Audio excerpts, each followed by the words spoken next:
At the wedding, I immediately recognized that the woman under the veil wasn't Celine, but an imposter. But I still went through with the ceremony as if nothing was wrong. In my previous life, Celine had been forced to return and complete the wedding with me after I exposed the fake bride in front of everyone. That very night, however, her childhood sweetheart was rushed to the ICU with acute alcohol poisoning. When Celine heard the news, she didn't shed a tear. Instead, she cursed him, saying he got what he deserved. After we married, Celine and I appeared to be a loving couple on the surface. I kept funneling money from my family to save her family business from collapse. But on our first anniversary, my wife, with not even a sliver of warmth in her eyes, tied me to a helicopter with her own hands. If you hadn't forced me to come back and marry you that day, Chase wouldn't have ended up like that, she snarled. What right do you have to live so happily? I'll make sure you feel the pain he went through before he died. She threw me from 10,000 yards up, and I hit the ground as nothing more than a broken heap of flesh. So, this time, I pretended to know nothing and went through with the wedding alongside the fake bride. I wanted to see just how Celine would manage to save the crumbling Lorraine company without the Schreiber family support. Do you, the bride, take this handsome man beside you to be your lawfully wedded husband, for richer or poorer? I do. The woman's voice came through the veil, muffled and uncertain. The guests all murmured in admiration, praising how deeply Celine Lorraine, the Lorraine heiress, must love me,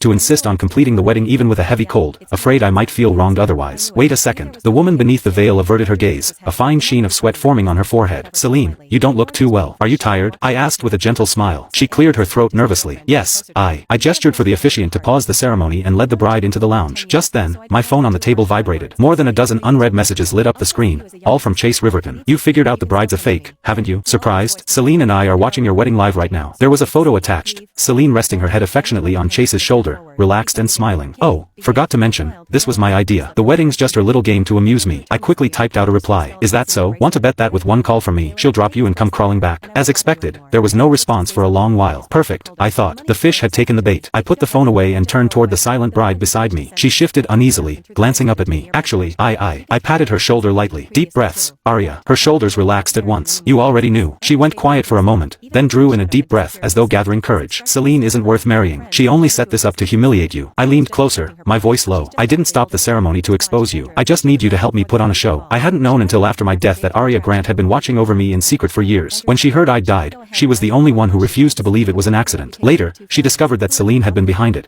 but with no proof to bring her down, she chose to end it all, dragging Celine with her on the anniversary of my death. Tears welled in Arya's eyes as she instinctively reached toward me, only to stop midway. If you feel wronged, I can. I looked straight at her. Arya, listen to me. You're the one I want to marry. When we returned to the hall, the officiant smiled and announced, now, the bride and groom will exchange rings. I picked up the ring, but when I tried to slide it onto her finger, it stopped halfway, stuck tight at the knuckle. She tried awkwardly to force it on, but I pressed down on her hand to stop her. A ripple of whispers spread through the crowd, the buzz of gossip growing louder. What's going on? Does the ring not fit? How can they mess up something this important? The Schreiber and Lorraine families are slipping. In the audience, Celine's parents' faces